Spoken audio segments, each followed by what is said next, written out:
Thank you, Jesus.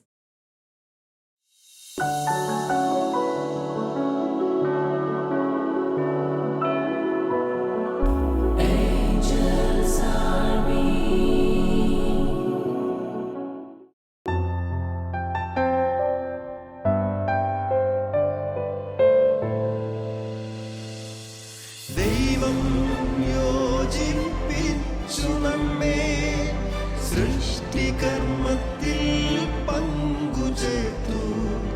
ദാനമാം മക്കളെ ദാതാവിനേകുവാൻ കരുതി വളർത്താം. വിശുദ്ധ വീതി സ്വർഗ്ഗത്തിലേക്കുള്ള വീതി. ഒരു ചെറുപൂ വിരിയുന്ന കാലം, ഒരു തിരിനാളം തെളിയുന്ന നേരം. വിശുദ്ധ വീതിയുടെ മറ്റൊരു എപ്പിസോഡിലേക്ക് സ്വാഗതം. സ്വർഗപിതാവിന്റെ കരങ്ങളിൽ നിന്ന് വിശുദ്ധിയോടെ കുഞ്ഞുങ്ങളെ സ്വീകരിച്ച് സ്വർഗത്തെ ലക്ഷ്യമാക്കി ജീവിതം നയിക്കുവാൻ കുടുംബങ്ങളെ സഹായിക്കുക. ഇതാണ് ഏഞ്ചൽസ് ആർമിയുടെ ലക്ഷ്യം.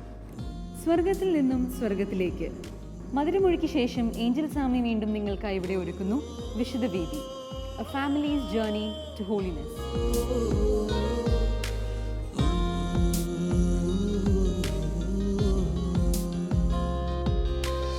ഇന്ന് നമ്മൾ കണ്ടുവരുന്ന കുറേ യങ്സ്റ്റേഴ്സിൻ്റെ ഫാമിലി ലൈഫ് സ്റ്റാർട്ട് ചെയ്യുമ്പോൾ തന്നെ വിവാഹത്തിന് ശേഷം ഉള്ള കുറേ പ്രശ്നങ്ങൾ നമ്മൾ കാണുന്നുണ്ട്. ഇന്നത്തെ നമ്മുടെ ടോപ്പിക്കും ഇത് തന്നെയാണ്. വിവാഹത്തിന് ശേഷം ഫ്രണ്ട്സുമായിട്ടുള്ള അടുപ്പവും അകലവും.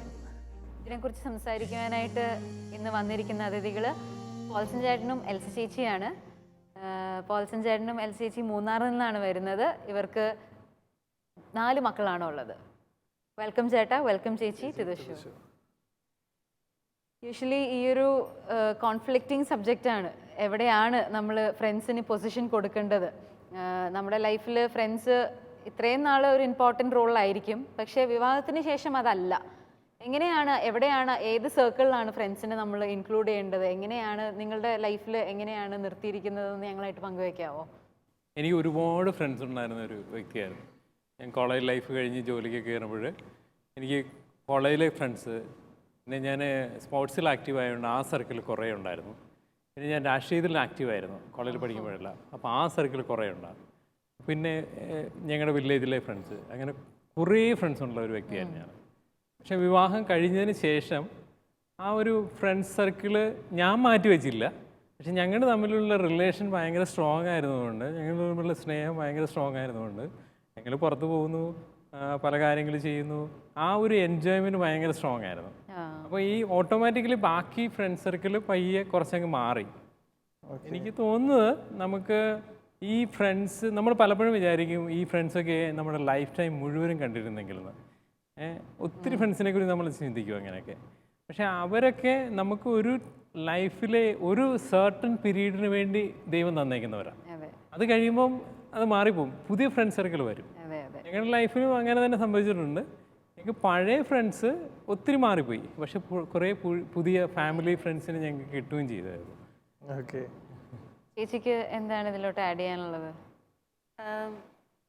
പറഞ്ഞാൽ ഭയങ്കര ഒരു വലിയ പ്രശ്നമാണ് ഇത്. പഴയ കുറേ ഒരു സർക്കിള് നമ്മൾ ഇങ്ങനെ ഉപേക്ഷിക്കണോ വേണ്ട, അങ്ങനെ അതൊരു കല്യാണം കഴിഞ്ഞ് കഴിയുമ്പോഴത്തേക്കും ചേട്ടനീ പറഞ്ഞാൽ ഈ ഫ്രണ്ട്സ് അവരുടെ ക്ലാസ്മേറ്റ്സ് എന്ന് പറഞ്ഞാൽ ഭയങ്കര ബോണ്ടാണ്.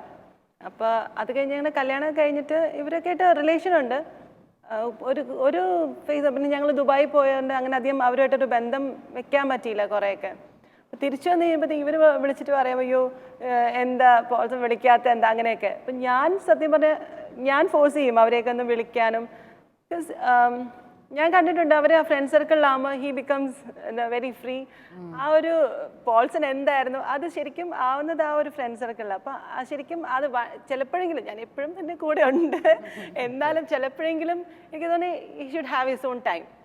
അതൊരു ഭയങ്കര ഇമ്പോർട്ടൻറ്റ് കാര്യമായിട്ട് എനിക്ക് ഫീൽ ചെയ്തിട്ടുണ്ട്. അപ്പോൾ ഭയങ്കര കൊച്ചു പിള്ളേരെ പോലെ ഭയങ്കര ആക്റ്റീവ് ആവും, അങ്ങനെയൊക്കെ കുറേ കാര്യങ്ങൾ ആൻഡ് ഐ എൻജോയ്ഡ്. പിന്നെ ചില കാര്യങ്ങൾ ഇപ്പം എൻ്റെ ഫ്രണ്ട്സൊക്കെ ആണെങ്കിലും കല്യാണം കഴിഞ്ഞിട്ട് he was bit possessive, okay. അപ്പോൾ ഇത്തിരി പ്രശ്നങ്ങളൊക്കെ ഉണ്ടായിരുന്നു. പക്ഷെ പിന്നെ കുറേ കഴിഞ്ഞപ്പോഴത്തേക്കും ആ ഒരു മെച്യൂരിറ്റി ലൈഫിൽ ആ ഒരു സ്നേഹത്തിൻ്റെ മെച്യൂരിറ്റി വന്നു കഴിയുമ്പോഴത്തേക്കും ചേട്ടൻ എന്നെ ആ ഒരു ഫ്രീഡം നമുക്ക് ഓട്ടോമാറ്റിക്കായിട്ട് വരുമ്പോൾ എന്നെ ട്രസ്റ്റ് ചെയ്യുന്ന ഒരു ഇതിലോട്ട് വരും. ആ ഒരു ട്രസ്റ്റ് ഫാക്ടർ ബിൽഡ് ചെയ്ത് കഴിയുമ്പോഴത്തേക്കും ഞാൻ ആരോട് സംസാരിച്ചാലും ആരോട് ഞാൻ ഫ്രണ്ട്ലി ആയിട്ട് ഇടപെട്ടാലും അതിനേക്കാൾ അപ്പുറത്താണ് ഞങ്ങളുടെ സ്നേഹം എന്നുള്ളത് ഞങ്ങൾക്ക് രണ്ടുപേർക്കും അറിയാം. അതൊരു ഡിഫറെൻറ്റ് എക്സ്പീരിയൻസ് ആണ്. നമ്മൾ കുറേയൊക്കെ ഈ പറഞ്ഞാൽ കുറേയൊക്കെ നമ്മൾ വേണ്ടെന്ന് വെക്കേണ്ടി വരും ചിലപ്പം. അപ്പം പുതിയ കുറേ ബന്ധങ്ങൾ, നല്ല ബന്ധങ്ങൾ വരും. പിന്നെ എന്നെ സംബന്ധിച്ച് പ്രത്യേകിച്ചും പെണ്ണുങ്ങൾക്ക് ഫാമിലി ഒരു പ്രയോറിറ്റിയാണ്. അപ്പോൾ എനിക്ക് ചില ബന്ധങ്ങൾ ഇപ്പോൾ ചേട്ടൻ്റെ ഫ്രണ്ട് ആയിരിക്കാം അല്ലെങ്കിൽ എൻ്റെ ഫ്രണ്ട് ആയിരിക്കും, എന്തായാലും ഞങ്ങളുടെ ഫാമിലി ലൈഫിനെ ഡിസ്ട്രോയ് ചെയ്യുന്ന അല്ലെങ്കിൽ ഞങ്ങളുടെ റിലേഷൻ എന്തെങ്കിലും ഞങ്ങളുടെ ഒരു ഇതിനെ കരടാവുന്ന എന്തെങ്കിലും ബന്ധങ്ങളുണ്ടെന്ന് കണ്ടാൽ ഞങ്ങൾക്ക് അത് അവോയ്ഡ് ചെയ്യാൻ നന്നായിട്ട് അറിയാം. കാരണം ഈ ഒരു റിലേഷനാണ് ലൈഫ് ലോങ് നിൽക്കുന്നത്. എന്തൊക്കെയാണെന്ന് പറഞ്ഞാലും ഈ ഒരു റിലേഷൻ അപ്പുറത്ത് അല്ല മറ്റൊന്നും. സോ അത് അങ്ങനെയുള്ള ബന്ധങ്ങളെ തിരിച്ചറിഞ്ഞ് കുറേയൊക്കെ ഒഴിവാക്കാനും ഞങ്ങൾക്ക് പറ്റിയിട്ടുണ്ട്. പ്രത്യേകിച്ച് പിള്ളേരൊക്കെ ആയി വരുമ്പം നല്ല ഫ്രണ്ട്സ്, നല്ല ഫാമിലി ഫ്രണ്ട്സ് വേണം നമുക്ക്. കാരണം നമുക്ക് മാത്രമല്ല നമ്മുടെ മക്കളെ വളർത്താൻ പറ്റുന്ന നമ്മുടെ ചുറ്റുപാടുമുള്ള ആളുകളും അവരിൽ നിന്നും ഒരുപാട് നമ്മുടെ മക്കൾ പഠിക്കുന്നുണ്ട്. So we should have healthy friends as well. അതെ, ഇത് ബിഗിനിങ്ങിൽ നമുക്ക് ഇപ്പോൾ വിവാഹം കഴിഞ്ഞിട്ട് ഒരു പുതുമോടിയിൽ നമ്മൾ, ഇപ്പോൾ എനിക്കാണെങ്കിലും പലപ്പോഴും ഫീൽ ചെയ്തിട്ടുണ്ട്, ഇവള് വളരെ ക്ലോസ് ആയിട്ടുള്ള ആരെങ്കിലും ഏതെങ്കിലും ഫ്രണ്ട്സുമായിട്ട് വർത്തമാനം പറയുന്നത് ഇടപഴകുന്നതൊക്കെ നമുക്കതങ്ങ് ഇഷ്ടപ്പെടില്ല. പക്ഷേ അത് കഴിഞ്ഞ് കുറേ കാലം കഴിഞ്ഞ് ഒരുമിച്ച് ജീവിച്ചു തമ്മിൽ അറിഞ്ഞു, അപ്പോൾ നല്ലൊരു സ്നേഹബന്ധത്തിലായി കഴിയുമ്പോൾ എനിക്ക് ഭയങ്കര ട്രസ്റ്റായി. ആരെടുത്ത് പോയാലും ആരെടുത്ത് വർത്തമാനം പറഞ്ഞാലും എനിക്ക് ആ ട്രസ്റ്റ് ഉള്ളത് കൊണ്ട് ഞാൻ ആ ഫ്രീഡം കൊടുക്കും. തിരിച്ചും അങ്ങനെ തന്നെ വരും. ആ ഒരു ഈ പറഞ്ഞ ഇവള് പണ്ട് മുതൽ എപ്പോഴും പറയുന്നൊരു കാര്യമാണ്, എൻ്റെ സ്നേഹം നിങ്ങളെ പ്രൊട്ടക്റ്റ് ചെയ്യും. വളരെ ഇൻഫോർമേറ്റീവ് ആയിട്ട് ഇവരുടെ ലൈഫ് എക്സ്പീരിയൻസിലൂടെ ഇവരത് ഷെയർ ചെയ്തു. എന്താണെങ്കിലും ഇതിനെക്കുറിച്ച് കൂടുതൽ ആഴത്തിൽ ഇച്ചിരിയും കൂടെ നല്ല ഇൻഫോർമേറ്റീവ് അറിയാനായിട്ട് അപ്പുറത്തെ സെറ്റിൽ ജേക്കബ് ഏട്ടൻ റെഡിയായി നിൽക്കുന്നുണ്ട്. ടോജിൻ ചേട്ടനും മീനു ചേച്ചിയും റെഡിയാക്കി നിർത്തിയിട്ടുണ്ട്. നമുക്ക് അവരിലേക്ക് പോകാം. So over to Tojin and Meenu. ഇന്ന് നമ്മോടൊപ്പം ഉള്ളത് ജേക്കബ് ജോസ് ആണ്. ചേട്ടൻ ഒരു ഗ്രാഫിക് ഡിസൈനറായിട്ട് വർക്ക് ചെയ്യുന്നു. എറണാകുളത്ത് സെറ്റിൽഡാണ്. ചേട്ടൻ്റെ വൈഫിൻ്റെ പേര് ജിനോ, ഹൗസ് വൈഫാണ്. ചേട്ടന് 4 മക്കളാണ്. ചേട്ടന് സമയം കിട്ടുമ്പോഴൊക്കെ ശുശ്രൂഷ ചെയ്യുന്നുണ്ട്. ശുശ്രൂഷ മേഖല എന്ന് പറയുന്ന youth, concentrated on youth and families. So വിശുദ്ധ സ്വാഗതം. അപ്പോൾ ചേട്ടാ, ഇപ്പോൾ നമ്മൾ യൂത്തിനെയൊക്കെ സംബന്ധിച്ച് അവരിങ്ങനെ പല കാര്യങ്ങളും ഷെയർ ചെയ്യുന്നത് അവരുടെ ഒരു ഫ്രണ്ട്സിൻ്റെ അടുത്തായിരിക്കുമല്ലോ. അപ്പോൾ ഞാൻ ഇങ്ങനെ കണ്ടിട്ടുണ്ട് ഗൂഗിൾ ഫ്രണ്ട്സിലൊക്കെ ഇങ്ങനെ പല ഇന്നർ സർക്കിൾ, ഔട്ടർ സർക്കിൾ എന്നൊക്കെ പറഞ്ഞ് പല റേഞ്ചിൽ ഇങ്ങനെ ഫ്രണ്ട്സിനെ ആഡ് ചെയ്യാനായിട്ടൊക്കെ. അപ്പം നമ്മൾ ഈ വിവാഹം കഴിഞ്ഞു കഴിഞ്ഞാൽ നമ്മുടെ ഫ്രണ്ട്സിനെ ഏത് സർക്കിളിൽ ഉൾപ്പെടുത്താൻ പറ്റും, അല്ലെങ്കിൽ അവർ തമ്മിലുള്ള ഒരു അകലം അല്ലെങ്കിൽ അടുപ്പമൊക്കെ എങ്ങനെ വേണം എന്നൊന്ന് ഷെയർ ചെയ്യാമോ? എനിക്ക് തോന്നുന്നു വിവാഹത്തെ തകർക്കാനും ബിൽഡ് ചെയ്യാനും പൊട്ടൻഷ്യലായിട്ടുള്ള ഒരു സിറ്റുവേഷനാണിത്, അല്ലേ? കാരണം നമുക്കറിയാം, മോളിപ്പോൾ പറഞ്ഞത് inner circle and outer circle. എനിക്കൊന്ന് അതൊന്ന് നമുക്കൊന്ന് ചിന്തിക്കുന്നത് നല്ലതായിരിക്കും. എന്താണ് ഈ ഇന്നർ സർക്കിൾ? നമുക്ക് വിവാഹത്തിന് മുമ്പ് നമുക്ക് ഒരു പക്ഷേ നമുക്കൊരു 10-18 വയസ്സൊക്കെ ആയി വരുന്ന നമ്മളൊരു മെച്ചോറിറ്റിയിലേക്ക് കടന്നു വരുന്ന സമയത്ത് ഒരു ടീനേജ് ഇയേഴ്സിൽ എൻ്റെ ഏറ്റവും അടുത്ത, അതിന് മുമ്പ് വരെ എൻ്റെ പേരൻസ് ആയിരിക്കും എൻ്റെ ഇന്നർ സർക്കിൾ എന്ന് പറയുന്നത്, അല്ലേ? അവർ കഴിഞ്ഞിട്ടോ എനിക്ക് വേറെ, എൻ്റെ അപ്പൻ കഴിഞ്ഞിട്ടോ എനിക്ക് വേറെ ആരുമുള്ളൂ. പക്ഷേ അത് കുറച്ച് നാൾ കഴിയുമ്പോഴത്തേക്ക് നമുക്കറിയാം ആ അപ്പൻ്റെ സ്ഥാനം മാറി ഒരു സുഹൃത്ത്, എനിക്ക് ഇത് അപ്പനെ അമ്മയെക്കാളും ഞാൻ വിശ്വസിക്കുന്നതും ഞാൻ എൻ്റെ കാര്യങ്ങളൊക്കെ തുറന്ന് പറയുന്നതും ബെസ്റ്റ് ഫ്രണ്ട് എന്നൊക്കെ പറയുന്ന പോലെ ബെസ്റ്റ് ഫ്രണ്ട് ആയിരിക്കും. ഒന്നെങ്കിൽ ഫ്രണ്ട് ആയിരിക്കും, അല്ലെങ്കിൽ ഒരു 2-3 പേരുള്ള ബെസ്റ്റ് ഫ്രണ്ട്സ് ഉള്ള ഒരാളായിരിക്കും. ഈ വ്യക്തിയുടെ മേൽ നല്ല സ്വാതന്ത്ര്യം ഉണ്ടായിരിക്കാനായിട്ടുള്ള എല്ലാ ചാൻസും ഉണ്ട്. എന്ന് പറഞ്ഞാൽ എല്ലാത്തരം സ്വാതന്ത്ര്യം, അല്ലേ? ഒരു സംസാരിക്കാനായിട്ടുള്ളത്, അടുത്തിടപഴകാനായിട്ടുള്ളത്, ഒരു പക്ഷേ ഈവൻ ഒരു ഫിസിക്കൽ റെലമിൽ പോലും നമ്മൾ പറയത്തില്ല, നമുക്കൊരു പ്രൈവറ്റ് ഏരിയ ഉണ്ടെന്ന് നമ്മൾ പറയത്തില്ലേ, ആ പ്രൈവറ്റ് ഏരിയയിലേക്ക് ആരെങ്കിലും അടുത്ത് കഴിഞ്ഞാൽ നമ്മൾ അൺകംഫർട്ടബിൾ ആണ്, അല്ലേ? പക്ഷേ ഇവരങ്ങനെയല്ലായിരിക്കും. They have an access to even our private areas, private space. അപ്പം ഇത് വളരെ ഒരു റിയാലിറ്റിയാണ്. അപ്പം എനിക്ക് തോന്നുന്നത് ഈവൻ നമ്മൾ കോളേജ് ഇയേഴ്സിലൊക്കെ ഇങ്ങനെ വളരെ സ്വാതന്ത്ര്യമുള്ള നല്ല ആത്മ സുഹൃത്തുക്കൾ നമുക്കുണ്ട്. തീർച്ചയായിട്ടും വളരെ ഹെൽത്തിയാണ്. പക്ഷേ ഇനി അടുത്ത ചാലഞ്ച് എന്ന് പറയുന്നത് ബന്ധങ്ങൾ പലതരത്തിലുണ്ട് അല്ലേ? അപ്പോൾ നമ്മളിപ്പം ഈ കണ്ട ബന്ധം ഒരു സുഹൃത്ത് ബന്ധമാണ്. അപ്പോൾ സുഹൃത്ത് ബന്ധത്തിന് ഒരു ഒരു ഒരു സ്കോപ്പുണ്ട്, റൈറ്റ്? ഓരോ ബന്ധങ്ങൾക്കും ഓരോ സ്കോപ്പുണ്ട്. അപ്പോൾ ഈ സുഹൃത്ത് ബന്ധത്തിന് നമുക്ക് ഫീലിയ എന്നാണ് പറയുക. അതായത് സുഹൃത്തുക്കൾ തമ്മിലുള്ള ബന്ധം ഫീലിയ എന്നാണ്. നിങ്ങൾ കേട്ടിട്ടുണ്ടോ ഫീലിയ എന്നുള്ള വാക്ക്? ഇല്ല. ബ്രദർലി ലവ് എന്നാണ് പറയുക. ഫിലാഡൽഫിയ എന്നൊക്കെയുള്ള വാക്കൊക്കെ അതിൻ്റെ അകത്ത് വരുന്ന ഫീലിയ, PHILIA. ഇനി അതേസമയം ഇവിടെ ഒരു കാര്യം നടക്കാൻ പോവുകയാണ്. ഞാൻ വിവാഹം കഴിക്കാൻ പോകുമ്പോൾ എന്താണ് എൻ്റെ സുഹൃത്തുക്കളുമായിട്ടുള്ള ഈ ഫീലിയ, എൻ്റെ ഈ എന്താ ഒരു ബ്രദർലി സിസ്റ്റർലി ആയിട്ടുള്ള ഈ സ്നേഹം, ഒരു സുഹൃത്തുക്കളുടെ ഈ സ്നേഹം, അതിൻ്റെ റോൾ എന്താണ്, അതും ഡിസ്റ്റിങ്വിഷ് ചെയ്യേണ്ടത് ആവശ്യമാണ്. അപ്പം നമുക്ക് ഈ ബന്ധവും തമ്മിൽ, വിവാഹ ബന്ധവും തമ്മിൽ ഒന്ന് തിരിച്ചറിയാം എന്താണ് ഈ ബന്ധം. ഈ വിവാഹം എന്ന ബന്ധം മറ്റു ബന്ധങ്ങളെ പോലെയല്ല. നമുക്കറിയാം മറ്റു ബന്ധങ്ങൾ ഇറ്റ് ഹാപ്പൻസ് ടു അസ്.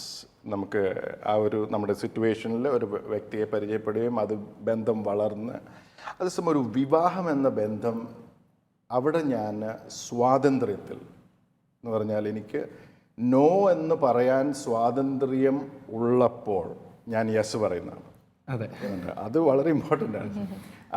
പിന്നെ എനിക്ക് പൂർണ്ണ അറിവോടുകൂടിയായിരിക്കും ഞാൻ ആ വ്യക്തിയെ വിവാഹം കഴിക്കാമെന്ന്. ഞാൻ പൂർണ്ണ അറിവെന്ന് പറയുമ്പോൾ ഞാൻ കള്ളു കുടിച്ചിട്ടാണ് പറയുന്നതെങ്കിൽ നമുക്കറിയാം എനിക്ക് വെളിവില്ലാതെ അപ്പം ഞാൻ പറയുന്നത് യെസ്, എനിക്ക് പോലും അറിയത്തില്ല അത് യെസ് ആണോ നോ ആണോ, ഇൻടോക്സിക്കേറ്റ്.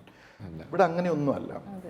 ഞാൻ പൂർണ്ണ സ്വാതന്ത്ര്യത്തിൽ, പൂർണ്ണ അറിവോടെ, പൂർണ്ണ സമ്മതത്തോടുകൂടി ഈ നിൽക്കുന്ന വ്യക്തിയെ ജീവിതാന്ത്യം വരെ ഞാൻ എൻ്റെ മുഴുവൻ നൽകിക്കൊണ്ട് അവൻ്റെ സ്വന്തമായിക്കൊള്ളാമെന്ന് പബ്ലിക്കിന് മുമ്പാകെ, ഞാൻ വിളിച്ചു വരുത്തിയ പബ്ലിക്കാണ്, മനസ്സിലാകുന്നുണ്ടോ? ഞാൻ വിളിച്ചു വരുത്തിയ എൻ്റെ സുഹൃത്തുക്കൾക്കും ബന്ധുക്കൾക്കും എല്ലാം മുമ്പാകെ, പുരോഹിതന് മുമ്പാകെ, ദൈവത്തിന് മുമ്പാകെ ഞാൻ എടുക്കുന്ന ഒരു പ്രോമിസാണ്. ഇതൊരു കവനൻ്റ് ആണ്. നമ്മൾ കേട്ടിട്ടില്ലല്ലോ, ഇറ്റ്സ് നോട്ട് എ കോൺട്രാക്ട്, ഇത് കവനൻ്റ് ആണ്. Covenant based on promise. ഞാൻ പറയാണ് എന്ത് സംഭവിച്ചാലും ഈ വ്യക്തിയെ, അവൾ എന്നോട് എന്ത് സംഭവിച്ചാലും ഈ വ്യക്തിയെ ഞാൻ അവസാനം വരെ, എൻ്റെ ജീവിതാന്ത്യം വരെ എൻ്റെ ജീവൻ കൊടുത്ത് സ്നേഹിക്കും എന്നുള്ളൊരു പ്രോമിസാണ്. ഈ പ്രോമിസ് കേൾക്കുന്ന മാത്രയിൽ എൻ്റെ മകൻ എടുത്ത പ്രോമിസിനെ അപ്പൻ സ്വർഗീയ പിതാവ് നിമിഷം ബ്ലെസ് ചെയ്യും. അതാണ് what God put together no man shall separate എന്ന് പറയുന്നത്. ദൈവം ആ നിമിഷം അവിടെ അതിനെ അങ്ങ് ബ്ലെസ് ചെയ്ത് കഴിഞ്ഞാൽ പിന്നെ സഭ ബ്ലെസ് ചെയ്യും, നാട്ടുകാർ ബ്ലെസ് ചെയ്യും, പിന്നെ എല്ലാവർക്കും നമ്മൾ മാരീഡ് ആണ്. അതുപോലെ നമുക്കറിയാം അതൊരു പ്രോമിസാണ്. ഇപ്പോൾ ഒരു പ്രോമിസേ ആയിട്ടുള്ളൂ. ഇനി ഈ പ്രോമിസ് എന്ന് പറഞ്ഞ് ജീവിച്ചു തുടങ്ങണം. ഈ ജീവിതമാണ് വിവാഹ ജീവിതം. അതായത് ഞാൻ അൾത്താരയിലെടുത്ത ഈ ഏത് സിറ്റുവേഷൻ വന്നാലും എൻ്റെ ജീവിതത്തിൽ എങ്ങനെ എന്തു സംഭവിച്ചാലും ഈ വ്യക്തിയുടെ മാത്രം സ്വന്തമായിരിക്കും, മറ്റൊരു വ്യക്തിയും എൻ്റെ ജീവിതത്തിൽ ഇല്ല. അതാണ് ഫെയ്ത്ത്ഫുൾനെസ് ആണ്. അന്ത്യം വരെ ഈശോ നമ്മളെ സ്നേഹിച്ച അങ്ങനെയാണ്, മറ്റാരുമില്ല, നിന്നോടൊപ്പം അവസാനം വരെ ഞാൻ ഉണ്ടായിരിക്കും എന്നൊരു പ്രോമിസാണ്. അതായത് അവരെ വേണ്ടെന്നല്ല, നമ്മൾ ആ ഒരു ഡിസ്റ്റൻസ് മറ്റവരെ. ഇനി നമുക്ക് സുഹൃത്തുക്കളെ കുറിച്ച് പറയാം. പക്ഷേ പ്രയോറിറ്റി എന്ന് പറയുന്നത് എനിക്ക് എൻ്റെ ജീവിതത്തിൽ ഇയാളെപ്പോലെ മറ്റാരും സ്നേഹിക്കാൻ എനിക്ക് പറ്റത്തില്ല. കാരണം ദിസ് ഇസ് ഡിഫറെൻറ്റ്. നമ്മൾ ഇത് തമ്മിലൊരു കോമ്പറ്റീഷൻ ഇല്ല. കാരണം ഇത് ഫീലിയയാണ്, ഇത് എറോസാണ്. ഈ സ്ത്രീയും പുരുഷനും തമ്മിലുള്ള ഈ സ്നേഹത്തെയാണ് നമ്മൾ എറോസ്, EROS, എറോസ് എന്ന് പറയാം. മനസ്സിലാകുന്നുണ്ടോ? ഈ സ്നേഹം പോലെ അല്ല ആ സ്നേഹം. ഈ സ്നേഹത്തിൻ്റെ സ്കോപ്പ് എന്ന് പറയുന്നത് ബെനഡിക്ട് മാർപ്പാപ്പ പറഞ്ഞിട്ടുണ്ട്. അതായത് പരിശുദ്ധ ത്രിത്വവുമായിട്ട് നമുക്കറിയാം, പരിശുദ്ധ ത്രിത്വമാണ് എല്ലാ ബന്ധങ്ങളുടെയും അടിസ്ഥാനം എന്ന് പറയുന്നത്. എല്ലാ ബന്ധങ്ങളും അവിടുന്നാണ് തുടങ്ങുന്നത്. വിവാഹബന്ധവും തുടങ്ങിയത് അവിടുന്നാണ്, അല്ലേ? അവനെ സ്ത്രീയും പുരുഷനുമായി സൃഷ്ടിച്ചു. അവൻ തൻ്റെ മാതാപിതാക്കളെല്ലാം വിട്ട് അവളോട് ചേർന്ന് ഒരു ശരീരമായി മാറും. അപ്പോൾ അതാണ് എല്ലാ ബന്ധങ്ങളുടെയും ആധാരം എന്ന് പറയുന്നത് ത്രിത്വമാണ്. ബെനഡിക്ട് മാർപ്പാപ്പ പറഞ്ഞത് വിവാഹബന്ധത്തിൻ്റെ അത്രയും ത്രിത്വവുമായിട്ടൊരു സാമ്യമുള്ള വേറെ ബന്ധങ്ങളൊന്നുമില്ല. അപ്പം ബന്ധങ്ങളിലെ ബന്ധം എന്ന് വേണമെങ്കിൽ നമുക്ക് വിവാഹത്തെക്കുറിച്ച് പറയാം. അത്ര സുപ്രധാനമായ ഒരുവൻ്റെ ജീവിതത്തിലെ ബന്ധമാണിത്. ഇനി അടുത്ത ഇമ്പോർട്ടൻസ് എന്താണെന്ന് ചോദിച്ചാൽ നമുക്കറിയാം നമ്മുടെ വിളി എന്താണ്. പ്രാഥമികമായ മനുഷ്യൻ്റെ വിളി എന്ന് പറയുന്നത് ദൈവത്തെ പോലെ ആയിത്തീരുക എന്നുള്ളതാണ്, അല്ലേ? നമുക്ക് അത്തനേഷ്യസ് ആണെന്ന് ഇങ്ങനെ പറഞ്ഞത്, അതായത് God became man so that man can become God. മനസ്സിലാകുന്നുണ്ടോ? അപ്പം നമ്മുടെ വിളി എന്ന് പറഞ്ഞാൽ ദൈവമായി തീരുക എന്നുള്ളതാണ്.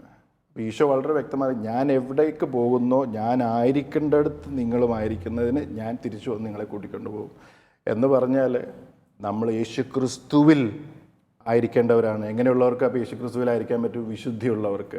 സ്വർഗം, എല്ലാവരും പറയും സ്വർഗത്തിൽ പോകാൻ എനിക്ക് താല്പര്യമാണ്, പക്ഷേ വിശുദ്ധനാകാൻ താല്പര്യം ഉണ്ടോയെന്ന് പറയും. അവർ പറയും അത് ചേട്ടാ, പക്ഷേ വിശുദ്ധിയുള്ളവരെ സ്വർഗത്തിൽ പ്രവേശിക്കുകയുള്ളൂ. ഇവിടെ എൻ്റെ ഇന്നർ സർക്കിൾ എന്ന് പറയുന്നത് ഞാനും എൻ്റെ ഭാര്യയും. ഇന്നർ സർക്കിൾ എന്നല്ല, അതിൻ്റെ കോർ, അതിൻ്റെ സെൻറ്റർ എന്ന് പറയുന്നത് ഞാനും എൻ്റെ ഭാര്യയും കൂടെ ചേരുന്ന, അതെ ഞാൻ നടുക്കും, എൻ്റെ ഭാര്യ എൻ്റെ പുറത്തുമല്ല, ഞാനും എൻ്റെ ഭാര്യയും കൂടെ ചേരുന്ന ഒരു യൂണിറ്റാണ്. അത് ഇൻസെപ്പറബിൾ ആണ്. നമുക്കറിയാം, ഞാൻ എൻ്റെ ഭാര്യയും ഭർത്താവിനോട് ഉള്ള ആ ബന്ധത്തിലേക്ക് മറ്റൊരാൾ കടന്നു വരാൻ, ഇപ്പം നമുക്കറിയാം മോൾക്കാണെങ്കിലും യു മാരിഡ് നൗ, ടോജിൻ്റെ ഒരു ഫ്രണ്ട് നമുക്കറിയാം മോൾക്ക് അസ്വസ്ഥമാകുന്ന രീതിയിൽ അവനോട് ഒരു അടുപ്പമുണ്ടെങ്കിൽ ഇറ്റ് ഡിസ്റ്റർബ്സ് യു.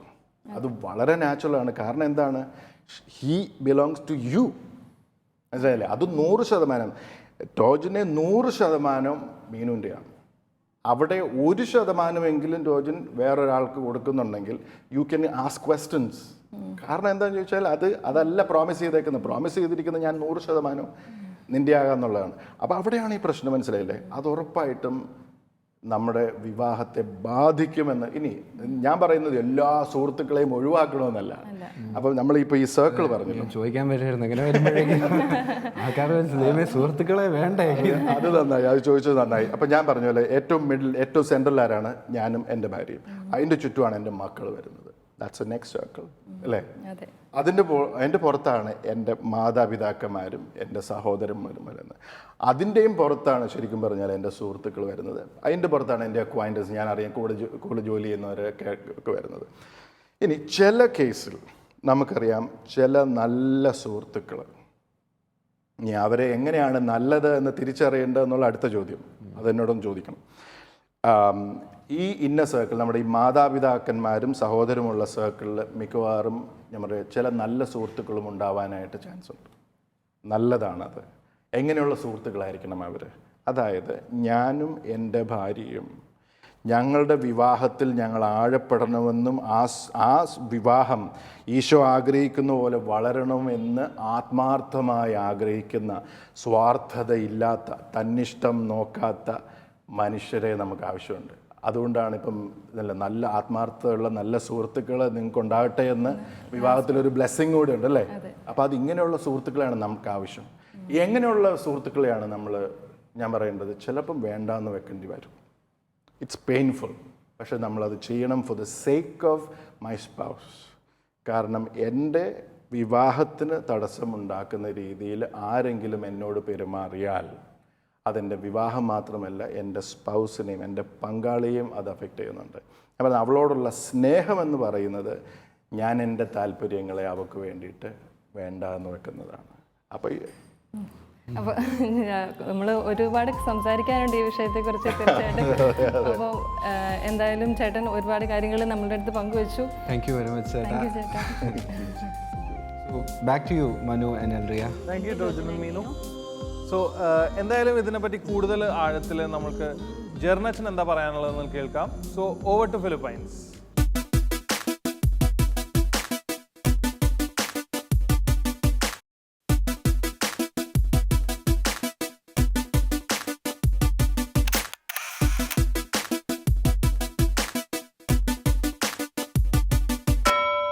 ഈശോമിശിഹായ്ക്ക് സ്തുതിയായിരിക്കട്ടെ. വിവാഹത്തിന് ശേഷം സുഹൃത്തുക്കളുമായുള്ള ബന്ധവും അകലവും വളരെ ബ്യൂട്ടിഫുള്ളും റെലവൻറ്റുമായ ഒരു ടോപ്പിക്കാണ്. നമ്മൾ ഇരുന്ന് ധ്യാനിക്കേണ്ട, നല്ല തീരുമാനങ്ങൾ എടുക്കേണ്ട നല്ലൊരു സബ്ജക്റ്റാണ്.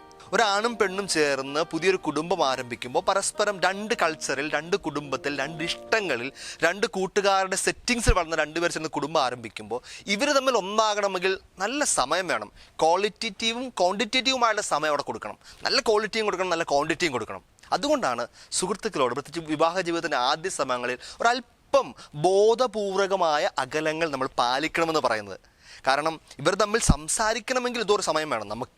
നമുക്ക് സമയമില്ലെന്നുള്ളതാണ് ഏറ്റവും വലിയ പരാതി. അപ്പോൾ ഈ കൂട്ടുകാരുടെ കൂടെ ജോലി സ്ഥലങ്ങളിലൊക്കെ സ്പെൻഡ് ചെയ്ത ശേഷം തിരിച്ചു വരുമ്പോൾ ഇവർ തമ്മിൽ സംസാരിക്കാൻ സമയമില്ല. പ്രത്യേകിച്ച് ഭാര്യയും ഭർത്താവും ജോലി ചെയ്യുന്നവർ കൂടി ആയ ഒരു കൾച്ചറിൽ നമ്മളിപ്പോൾ ജീവിക്കുന്നത്. 2 പേരും ജോലിക്കാരാണ്. അതുകൊണ്ട് തന്നെ ഇവർക്ക് വളരെ കുറച്ച് സമയമേ വൈകുന്നേരങ്ങളിൽ കിട്ടുന്നുള്ളൂ. ആ സമയം പ്രയോജനപ്പെടുത്തണമെങ്കിൽ സുഹൃത്തുക്കളുമായുള്ള ബന്ധങ്ങളുടെ അല്പം മാറ്റിവെക്കാനുള്ള ബോധപൂർവമായ തീരുമാനം ദമ്പതികൾ എടുത്തെങ്കിൽ മാത്രമേ ഈ വിവാഹ ജീവിതം നർച്ചർ ചെയ്യപ്പെടത്തുള്ളൂ. അവർ തമ്മിൽ ബന്ധവും ആഴവും കൊടുത്തുള്ളൂ. സംസാരിച്ച് കൂടെ ഇരുന്ന് ഇഷ്ടങ്ങൾ മനസ്സിലാക്കി. അതായത് കല്യാണത്തിന് മുമ്പ് വരെ നിങ്ങൾക്കൊരു ബെസ്റ്റ് ഫ്രണ്ട് ഉണ്ടായിരിക്കും. ഇനി മുതൽ നിങ്ങളുടെ ബെസ്റ്റ് ഫ്രണ്ട് ആവേണ്ടത് നിങ്ങളുടെ ഭാര്യ അല്ലെങ്കിൽ ഭർത്താവാണ്. അത്ര ഈസിയായ കാര്യമല്ല അത്. അത് വളരെ നാച്ചുറൽ പ്രോസസ്സിംഗ് ആണ്. അത് ശരിക്കും സംഭവിക്കപ്പെടേണ്ട കാര്യം, എവല്യൂഷനാണ്. അങ്ങനെ സംഭവിക്കണമെങ്കിൽ നിങ്ങൾ നിങ്ങളുടെ ഇഷ്ടങ്ങൾ മാറ്റിവെക്കാൻ തയ്യാറാവണം, നിങ്ങളുടെ താല്പര്യങ്ങൾ മാറ്റിവെക്കാൻ തയ്യാറാവണം, നിങ്ങളുടെ കൂട്ടുകാരെ സ്വല്പം സൈഡാക്കാൻ തയ്യാറാവണം. വേണ്ടെന്നല്ല, സൈഡാക്കാൻ തയ്യാറാവണം. അപ്പോൾ ആ ഗ്യാപ്പ് ഫില്ല് ചെയ്യാനായിട്ട് നിങ്ങളുടെ ഭാര്യയ്ക്കോ ഭർത്താവിനോ ഉറപ്പായിട്ട് സാധിക്കും. അതാണ് ഒന്നാമത്തെ കാര്യം. രണ്ടാമത്തെ കാര്യം, എനിക്ക് തോന്നുന്നു ഈ സുഹൃത്തുക്കളുടെ വരവ് അവർക്ക് ചില ബൗണ്ടറികൾ സെറ്റ് ചെയ്യാൻ നമുക്ക് പറ്റണം. പ്രത്യേകിച്ച് വിവാഹ ജീവിതത്തിൻ്റെ ആദ്യകാലങ്ങളിൽ പല വിവാഹ ബന്ധങ്ങളും ആദ്യമേ തന്നെ പൊളിയാൻ കാരണം അതിതീക്ഷ്ണമതികളായ സുഹൃത്തുക്കളുടെ ഇടപെടലുകളാണ്. എവിടം വരെ വരാം ഒരു സുഹൃത്തിന് വിവാഹ ജീവിതത്തിന് ശേഷം? അത് കൃത്യമായിട്ട് നമുക്ക് നിർവചിക്കാൻ പറ്റണം. നിങ്ങളുടെ അടുക്കള വരെ, നിങ്ങളുടെ ബെഡ്റൂം വരെ, ഏത് പാതിരാത്രിയിലും നോ. അവിടെ വേറൊരാളും കൂടി ഉണ്ട്. ഇപ്പോൾ ഇന്നലെ വരെ നിങ്ങളുടെ ഇടങ്ങളിലേക്കും പേഴ്സണൽ കാര്യങ്ങളിലേക്കും വന്നതുപോലെ ഇനി വരാൻ പറ്റില്ല. കാരണം അവിടെ മറ്റൊരാൾ കൂടി വന്നു ചേർന്നിരിക്കുന്നു. നിങ്ങൾക്ക് നിങ്ങളുടെ കാര്യങ്ങളിൽ പൂർണ്ണ ഉത്തരവാദിത്വവും പൂർണ്ണ താല്പര്യവുമുള്ള മറ്റൊരാൾ. അതുകൊണ്ട് സുഹൃത്തിന് ചില ബൗണ്ടറികൾ ഇടണം. ബൗണ്ടറികൾ ഇടുന്ന ഒരിക്കലും ഇഷ്ടമില്ലാത്തതുകൊണ്ടല്ല, അപകടം ഉണ്ടാവാതിരിക്കാൻ വേണ്ടിയാണ്. അതായത് നമ്മൾ റോഡിൽ നമ്മൾ ട്രാഫിക് ലൈനുകളുണ്ടല്ലോ, വരകളുണ്ടല്ലോ, ആ വര തെറ്റിച്ചു കഴിഞ്ഞാൽ അപകടം ഉണ്ടാവും. അത് തന്നെ ഉള്ളൂ. ബൗണ്ടറികൾ സെറ്റ് ചെയ്യാൻ ബന്ധങ്ങളിൽ നമ്മൾ എപ്പോൾ പഠിക്കുന്നോ അപ്പോൾ നമ്മുടെ കുടുംബജീവിതവും ബന്ധങ്ങളും സുദൃഢമാകും. പ്രശ്നങ്ങളില്ലാതെ സ്മൂത്തായിട്ട് റൺ ചെയ്യാൻ വേണ്ടി പറ്റും. മറ്റൊരു കാര്യം നമുക്ക് ബോധപൂർവം ചെയ്യാവുന്നത്, ഓപ്പോസിറ്റ് സെക്സുമായിട്ടുള്ള ബന്ധങ്ങളൊക്കെ വളരെ നോർമലായി വരുന്ന, സുഹൃത്ത് ബന്ധങ്ങളൊക്കെ വളരെ നോർമലായി വരുന്ന ഒരു കൾച്ചറിലാണ്. പ്രത്യേകിച്ച് വർക്ക് പ്ലേസുകളിൽ, യാത്രകളിലൊക്കെ നമുക്കത് അവോയ്ഡ് ചെയ്യാൻ പറ്റാത്ത ഫാക്ടേഴ്സാണ്. പക്ഷേ ഇങ്ങനെയുള്ള ബന്ധങ്ങളൊക്കെ കുടുംബജീവിതത്തിൻ്റെ ആദ്യകാലങ്ങളിൽ സംശയങ്ങൾക്കും അതുപോലെ തന്നെ ഒരു പിടി പ്രശ്നങ്ങൾക്കും കാരണമാവാറുമുണ്ട്. അതുകൊണ്ട് തന്നെ ബോധപൂർവം നിങ്ങളുടെ സുഹൃത്തുക്കളെ നിങ്ങളുടെ ലൈഫ് പാർട്ട്ണർ കൂടി പരിചയപ്പെടുത്തി കൊടുക്കുക. അത് നിങ്ങൾക്ക് ചെയ്യാവുന്ന വളരെ പ്രാക്ടിക്കലായൊരു കാര്യമാണ്. നിങ്ങളുടെ ആൺപെൺ സുഹൃത്തുക്കളെ നിങ്ങളുടെ കുടുംബ സുഹൃത്തുക്കളാക്കി മാറ്റുക. നിങ്ങൾ ഒളിച്ചും പാത്തുമുള്ള സൗഹൃദങ്ങൾ എപ്പോൾ ഒഴിവാക്കാൻ ശ്രമിക്കുന്നു, അവിടെ നീ ഭാര്യയും ഭർത്താവും തമ്മിലുള്ള ബന്ധത്തിന് ഊഷ്മളത കൂടും, വിശ്വാസം കൂടും. അവിടെ അത് വിവേകപൂർവമായ തീരുമാനമാണ്. Common friends, mutual friends, family friends ആയിട്ട് നിങ്ങളുടെ എസ്പെഷ്യലി ഓപ്പോസിറ്റ് സെക്സിലുള്ളവരെ നിങ്ങൾക്ക് പരിചയപ്പെടുത്താനുള്ള വിവേകമുണ്ടാകണം. അത് കൂട്ടുകാർക്കും വേണം. വിവേകമുള്ള കൂട്ടുകാരനായിരിക്കണം നിങ്ങളും, വിവേകമുള്ള കൂട്ടുകാരി ആയിരിക്കണം നിങ്ങളും. മറ്റൊരു കുടുംബത്തിന് അപകടമുണ്ടാക്കും വിധം നിങ്ങളുടെ സൗഹൃദങ്ങളെ പ്രോത്സാഹിപ്പിക്കാതിരിക്കാനുള്ള നല്ല തീരുമാനങ്ങൾ എപ്പോൾ എടുക്കുന്നോ അപ്പം നിങ്ങൾക്ക് നല്ല ഭാര്യയും ഭർത്താവ് ആകാനും പറ്റും. സാധാരണയായിട്ട് ഭാര്യയ്ക്കും ഭർത്താവിനോടൊക്കെയുള്ള ചില പരാതികളൊക്കെ കേട്ടിട്ടുണ്ട്. അതിങ്ങനെയാണ്, സുഹൃത്തുക്കളുടെ ഇടയിലൊക്കെ എന്തൊരു ജോളിയാണ്, എന്തൊരു കമ്പനിയാണ്, പക്ഷെ വീട്ടിൽ വരുമ്പോൾ സംസാരിക്കാനോ ഒന്നുമില്ല, പറയാനോ ഒന്നുമില്ല, എന്നോട് മാത്രം ഒരു സ്നേഹമില്ല, ഒരു കൂട്ടുമില്ല. ഇതിങ്ങനെ തുടർച്ചയായിട്ട് പരാതിയായിട്ട് വരുന്നുണ്ടെങ്കിൽ 2 വശം ചിന്തിക്കണം കേട്ടോ. ഈ പരാതി പറയുന്ന ഭാര്യയെങ്കിൽ ഭർത്താവ് ചിന്തിക്കണം, എനിക്കൊരു സുഹൃത്തായി മാറാനായിട്ട് പറ്റുന്നുണ്ടോ? എൻ്റെ ലൈഫ് പാർട്ട്ണറിൻ്റെ ഇഷ്ടങ്ങളിലേക്ക് ഇറങ്ങിച്ചെല്ലാൻ, അദ്ദേഹത്തിൻ്റെ താല്പര്യങ്ങളിലേക്ക് ഇറങ്ങിച്ചെല്ലാൻ എനിക്ക് പറ്റുന്നുണ്ടോ? ഒരു നല്ല ഉദാഹരണം ഞാൻ പറയാം. എന്നെ ഒത്തിരി ആകർഷിച്ച ഒരു കപ്പിൾസ് ഉണ്ട്. 4-5 മക്കളുടെ പേരൻസ് ആണ് അവരിപ്പോൾ. അവരോട് മിഡിൽ ഏജിൽ എത്തിക്കഴിഞ്ഞവരാണ്. അപ്പോൾ ആ ചേച്ചി പങ്കുവെച്ച മനോഹരമായി, എൻ്റെ ഭർത്താവിന് ഏറ്റവും ഇഷ്ടപ്പെട്ട കാര്യം ഇടയ്ക്കൊക്കെ പുറത്തു പോയി നല്ല ഭക്ഷണം കഴിക്കണം, ദൂരെ ലോങ് ഡ്രൈവ് പോകണം, ഒപ്പം നല്ല സിനിമകൾക്കൊക്കെ പോകണം. അദ്ദേഹം നല്ല സിനിമകൾ ഒത്തിരി കാണുന്ന ആളാണ്. ഈ താല്പര്യങ്ങളൊന്നുമില്ലാത്ത ആളാണ് ചേച്ചി. ഒരു താല്പര്യവുമില്ല. പക്ഷെ ചേച്ചിയെ കൂടാതെ അദ്ദേഹത്തിന് കാരണം ചേച്ചിയെ ബെസ്റ്റ് ഫ്രണ്ടായിട്ട് തന്നെ കരുതി സ്നേഹിക്കുന്ന ഒരു ലൈഫ് പാർട്ട്ണറാണ് അദ്ദേഹം. വളരെ പ്രാർത്ഥനാപൂർവ്വ ഫാമിലി. അതുകൊണ്ട് തന്നെ ഈ ചേച്ചി പറയുകയാണ്, ഞാൻ കാണാത്ത സിനിമകളില്ല, പോകാത്ത തിയേറ്ററുകളില്ല, യാത്ര ചെയ്യാത്ത സ്ഥലങ്ങളില്ല, നല്ല ഭക്ഷണം കഴിക്കാൻ പോകാറുണ്ട്, താല്പര്യമുണ്ടെങ്കിൽ ഇല്ലേരും. പക്ഷേ ഒരു കാര്യം ചേച്ചി പറഞ്ഞത്, എനിക്ക് ഏറ്റവും നല്ല ഉറക്ക സമയം ഏതാണെന്നറിയാവോ? ഈ സിനിമയുടെ സമയമാണ് 3 മണിക്കൂർ ഇത്ര ശാന്തമായിട്ടിരുന്ന് തിയേറ്റർ നല്ല AC-യിലിരുന്ന് നല്ല സുഖമായിട്ട് ഉറങ്ങാം. യാത്ര ചെയ്യുമ്പോൾ നന്നായിട്ട് ഉറങ്ങാം. പ്രിയപ്പെട്ടവരെ, ആ ഭാര്യ എങ്ങനെ ഭർത്താവിൻ്റെ ഇഷ്ടങ്ങളിലേക്ക് ചാഞ്ഞിറങ്ങി സ്വന്തം ഇഷ്ടങ്ങൾ, അതുകൊണ്ട് തന്നെ അവരുടെ കുടുംബത്തിലുള്ളൊരു ശാന്തതയും ഐക്യവും തീരുമാനങ്ങൾ എടുക്കാനുള്ള ഉറപ്പൊക്കെ എത്ര ബ്യൂട്ടിഫുൾ ആണെന്നറിയാമോ? അതാണ് ഒരു ഇഷ്ടങ്ങളിലേക്ക് ആഴ്ന്നിറങ്ങാൻ. അപ്പോൾ എന്തുകൊണ്ട് ആ ഭർത്താവ് മറ്റു സുഹൃത്തുക്കളെ അന്വേഷിച്ച് പോകുന്നില്ല, സിനിമ കാണാനോ യാത്ര ചെയ്യാനോ അല്ലെങ്കിൽ സംസാരിക്കാൻ. ഭാര്യയുണ്ട് കൂടെ. ഇഷ്ടങ്ങളിലേക്ക് ഇറങ്ങി വരാനുള്ള ഒരു വലിയ പ്രയത്നമാണ് നമുക്ക് ഇഷ്ടപ്പെട്ട മറ്റു പല കാര്യങ്ങളെയും മാറ്റിവെക്കാൻ പറ്റുക എന്നുള്ളത്. അതുപോലെ തന്നെ നമുക്ക് വളരെ എൻ്റർടൈൻ ചെയ്യാൻ നല്ല ഫ്രണ്ട്ഷിപ്പുകളുണ്ട്. ഉറപ്പായിട്ടും നല്ല സുഹൃത്തുക്കൾ വേണം വിവാഹ ജീവിതത്തിന് ശേഷവും. അത് പക്ഷേ നമുക്ക് എൻ്റർടൈൻ ചെയ്യാൻ പറ്റുന്ന പ്രാർത്ഥനാപൂർവമായ ഫ്രണ്ട്ഷിപ്പുകളുണ്ട്. ഞാൻ ഏഞ്ചൽസ് ആർമിയിൽ തന്നെ കണ്ടേക്കുന്ന നല്ല ചില ഫ്രണ്ട്ഷിപ്പുകൾ കണ്ടിട്ടുണ്ട്. കുടുംബങ്ങൾ തമ്മിലുള്ള ഫ്രണ്ട്ഷിപ്പുകൾ. അവർ മാസത്തിൽ 1-2 മാസം കൂടുമ്പോഴോ അവധി ദിവസങ്ങളൊക്കെ 2-3 ദിവസം അടുപ്പിച്ച് വരുമ്പോൾ അവരൊരുമിച്ച് യാത്ര ചെയ്യുക, അവരൊരുമിച്ച് യാത്ര ചെയ്തിട്ട് ഒരുമിച്ച് പ്രാർത്ഥിക്കുക, ഒരുമിച്ച് ബലിയർപ്പിക്കുക. അതുകൊണ്ട് തന്നെ അവരുടെ മക്കൾ തമ്മിൽ വളരെ ഊഷ്മളമായ പ്രാർത്ഥനാപൂർവമായ ഒരു ബന്ധമുണ്ട്. അതുകൊണ്ട് തന്നെ ഇവർക്ക് എന്തെങ്കിലും പ്രശ്നം വന്നാൽ കൺസൾട്ട് ചെയ്യാൻ, പോവാൻ, ആലോചിക്കാൻ, തീരുമാനം എടുക്കാനൊക്കെ ഇച്ചിരി മച്ചുവറായ പ്രാർത്ഥിക്കുന്ന കുടുംബങ്ങളുണ്ട്. അത് നിങ്ങൾ ശരിക്കും കർത്താവിൽ നിന്ന് പ്രാർത്ഥിച്ച് വാങ്ങേണ്ട ഒന്നും കൂടിയാണ്. എല്ലാവരും ഫേസ് ചെയ്യുന്ന പ്രശ്നങ്ങൾക്ക് കുറേ സാദൃശ്യങ്ങളുണ്ടല്ലോ. ചിലപ്പോൾ അവർ മുമ്പേ കടന്നുപോയവരായിരിക്കാം. അതുകൊണ്ട് അവർക്ക് നല്ല സജഷൻസ്, നല്ല പ്രാർത്ഥനാപൂർവമായ തീരുമാനങ്ങൾ, നല്ല ഡിറക്ഷൻസ് തന്ന് നമ്മളെ ഹെൽപ്പ് ചെയ്യാനായിട്ട് ഉറപ്പായിട്ട് പറ്റും. അതുകൊണ്ട് നല്ല ഫ്രണ്ട്ഷിപ്പുകൾ ഉറപ്പായിട്ടും പ്രോത്സാഹിപ്പിക്കുകയും വേണം. ഇതുപോലെയുള്ള ചില കുഞ്ഞു കുഞ്ഞു കാര്യങ്ങൾ ശ്രദ്ധിച്ചാൽ നമുക്ക് ഉറപ്പായിട്ടും നല്ല സൗഹൃദങ്ങൾ തുടരുകയും ചെയ്യാം. അതോടൊപ്പം തന്നെ ഈ അകലം പാലിക്കുകയും ചെയ്യാം. അകലം എപ്പോൾ പാലിക്കാൻ ഞാൻ തീരുമാനമെടുക്കുന്നു അപ്പോൾ മുതൽ വിവാഹ ജീവിതത്തിൽ നിങ്ങൾ അടുത്തു തുടങ്ങും. സൗഹൃദം മോശമല്ല, നല്ല സൗഹൃദങ്ങൾ ഉണ്ടാവട്ടെ. പക്ഷേ ഏറ്റവും നല്ല സൗഹൃദമായി രൂപപ്പെടേണ്ടത് നിങ്ങൾ രണ്ടുപേരാണ്, ഭാര്യയും ഭർത്താവും തമ്മിലാണ്. നിങ്ങൾക്ക് ഒത്തിരി വ്യത്യാസങ്ങളുണ്ടായിരിക്കാം, താല്പര്യങ്ങളുടെ വ്യത്യാസങ്ങളുണ്ടായിരിക്കാം, ഇഷ്ടങ്ങളുടെ വ്യത്യാസങ്ങളുണ്ടായിരിക്കാം. അതൊക്കെ മാറ്റിവെച്ചിട്ട് കമ്പയർ ചെയ്യാതെ എൻ്റെ ആ സുഹൃത്ത് അത്ര നല്ലതായിരുന്നു, അവരോട് പോകുമ്പോൾ എത്ര ബ്യൂട്ടിഫുൾ ആണ്, ആ സ്റ്റോറികൾ പറഞ്ഞ് ഭാര്യയോ ഭർത്താവിനെയോ മുഷിപ്പിക്കാതെ വിഷമിപ്പിക്കാതെ നിങ്ങൾ കുറച്ചുകൂടി ബോധപൂർവമായി ഇതുപോലത്തെ കാര്യങ്ങൾ ശ്രദ്ധിക്കുകയാണെങ്കിൽ ഉറപ്പായിട്ടും നമുക്ക് വിശുദ്ധമായ സൗഹൃദങ്ങൾ കാത്തു സൂക്ഷിക്കാൻ പറ്റും. അറ്റ് ദ സെയിം ടൈം ഒരു ഹെൽത്തി ഡിസ്റ്റൻസ് ഇട്ടിട്ട് നമുക്ക് ഉറപ്പായിട്ടും കുടുംബജീവിതം കെട്ടി ഉയർത്താനും പറ്റും. പ്രത്യേകിച്ച് ഈ പറഞ്ഞ കാര്യങ്ങളൊക്കെ കൂടുതലായിട്ട് ശ്രദ്ധിക്കേണ്ടത് നിങ്ങളുടെ വിവാഹ ജീവിതത്തിൻ്റെ ആദ്യ ദിവസങ്ങളിലാണ്. അതുകൊണ്ട് ബാക്കി സുഹൃത്തുക്കൾ, ഇത് കേട്ടുകൊണ്ടിരിക്കുന്ന സുഹൃത്തുക്കൾ കൂടി ഒന്ന് ഈ കാര്യം ബോധപൂർവമായി എടുത്താൽ കൊള്ളാം. ദയവ് ചെയ്ത് ഒരു ഗ്യാപ്പ് കൊടുക്കുക. കാരണം വിവാഹത്തിന് ആദ്യ ദിവസങ്ങളിലൊക്കെ ഭാര്യയ്ക്കും ഭർത്താവിനും ഒരുമിച്ച് യാത്ര ചെയ്യാൻ, അവരുടെ ജീവിതം ബിൽഡ് ചെയ്യാൻ, അവർക്ക് സംസാരിക്കാനൊക്കെ പോകുമ്പോൾ ദയവ് ചെയ്ത് നിങ്ങൾ കുടുംബം കലക്കികളായിട്ട് ദയവ് ചെയ്ത് കയറിപ്പറ്റാതിരിക്കുക. ബോധപൂർവമായി മാറി നിൽക്കാൻ ശ്രമിക്കുക. വിവേകം, ജ്ഞാനം അവിടെ പ്രവർത്തിക്കട്ടെ. സുഹൃത്ത് ബന്ധങ്ങൾ കൊണ്ട് കുടുംബങ്ങൾ കെട്ടിപ്പൊക്കട്ടെ. ബന്ധങ്ങൾ കൊണ്ട് കുടുംബങ്ങൾ വീഴാതിരിക്കട്ടെ. കർത്താവ് അതിനുള്ള കൃപ, പരിശുദ്ധാത്മാവ് അതിനുള്ള കൃപ തരട്ടെ. നമുക്കൊരു നിമിഷം ഒന്ന് പ്രാർത്ഥിക്കാം കുടുംബം ഒന്നിച്ച്.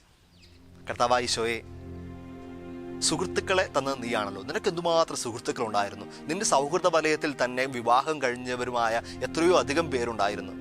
പ്രത്യേകിച്ച് നിന്റെ ശിഷ്യന്മാരായിരുന്ന അപ്പസ്തോലനായ പൗലോസിന്റെ ഗണത്തിൽ എത്രയോ വിശുദ്ധരായ ദമ്പതികളെ പറ്റി പറയുന്നു.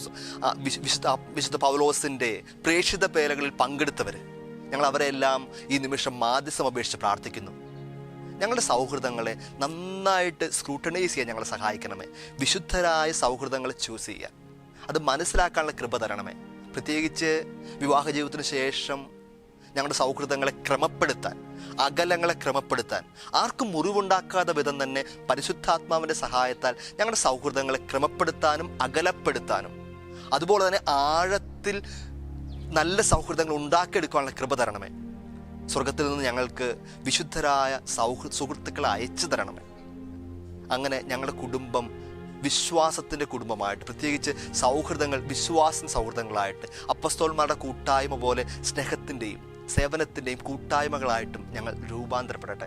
അങ്ങനെ ഞങ്ങൾ വിശുദ്ധമായ കുടുംബമായിട്ട് ഞങ്ങൾ രൂപപ്പെടട്ടെ. ഏതെങ്കിലും കുടുംബങ്ങളൊക്കെ തമ്പുരാനെ സൗഹൃദത്തിൻ്റെ പേരിൽ, കൂട്ടുകാരുടെ ഇടപെടലുകളുടെ പേരിൽ ബന്ധനങ്ങൾ അനുഭവിച്ച കുടുംബങ്ങളുണ്ടെങ്കിൽ, പൊളിഞ്ഞുപോയ കുടുംബങ്ങളുണ്ടെങ്കിൽ, വിള്ളൽ വീണ കുടുംബങ്ങളുണ്ടെങ്കിൽ, തമ്പുരാനെ നീ രാത്രിയിൽ തൊടണമേ. അവർക്ക് തെളിമ കൊടുക്കണമേ, അവർക്ക് കൃപ കൊടുക്കണമേ, വെട്ടം കൊടുക്കണമേ, ഒരല്പം കൂടി മനസ്സിലാക്കാനുള്ള തുറവി കൊടുക്കണമേ. അമ്മേ മാതാവേ, ഞങ്ങൾക്ക് വേണ്ടി പ്രാർത്ഥിക്കണമേ. നമ്മുടെ കർത്താവ് ഈശോ മിശിഹായുടെ കൃപയും പിതാവായ ദൈവത്തിൻ്റെ സ്നേഹവും പരിശുദ്ധാത്മാവിൻ്റെ സഹവാസവും പരിശുദ്ധ അമ്മയുടെയും സ്വർഗം മുഴുവൻ്റെയും മാധ്യസ്ഥവും സംരക്ഷണം ഉണ്ടാവട്ടെ, ഇപ്പോഴും എപ്പോഴും എന്നേക്കും. ആമേൻ. ഈശോ മിശിഹായ്ക്ക് സ്തുതിയായിരിക്കട്ടെ. താങ്ക് യു താങ്ക് യു അച്ഛാ. അച്ഛൻ്റെയും വാല്യുബിൾ തോട്ട്സ് ഈ ഒരു ടോപ്പിക്കിന് ഒരുപാട് ഹെൽപ്പ് ചെയ്തു, കോംപ്ലിമെൻറ്റ് ചെയ്തു. ഈ ടോപ്പിക്കുമായി ബന്ധപ്പെട്ട് എന്തെങ്കിലും ഡൗട്ട്സോ ക്വയറീസോ നിങ്ങൾക്കുണ്ടെങ്കിൽ ഏഞ്ചൽ സാമിയുടെ ഓഫീസ് നമ്പറുമായി ബന്ധപ്പെടുക. വിളിക്കേണ്ട നമ്പർ 0484-255-9313 അല്ലെങ്കിൽ drop us your mail at info@angelsami.in. വിശുദ്ധ വീതിയുടെ മറ്റൊരു എപ്പിസോഡിനായി നമുക്ക് കാത്തിരിക്കാം. Until then, good bye. Thank you ചേട്ടാ, താങ്ക് യു ചേച്ചി.